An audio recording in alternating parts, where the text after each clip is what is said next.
është prezantuar rregulloria e re nga Autoriteti i Komunikimeve Elektronike dhe Postare për zbatimin e regjimit të autorizimit të përgjithshëm, një akt i rëndësishëm nënligjor për komunikimet elektronike në Republikën e Shqipërisë. Në një takim me operatorët e tregut mbi kërkesat, detyrimet dhe procedurat e reja rregullatore, kryetari i AKEP Gentian Sula nënvizoi rëndësinë e zbatimit, duke e konsideruar si hapin e parë drejt një kuadri më të konsoliduar dhe funksional. Unë mendoj që nuk ka shumë subjekte që nuk meritojnë të jenë treg.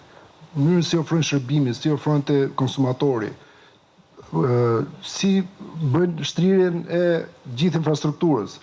Megjithatë, rregulloria do të zbatohet një risi që lidhen me sigurinë e rrjeteve të komunikimeve elektronike, risi që lidhen me të drejtat e aksesit dhe detyrime të tjera për të gjithë operatorët në treg.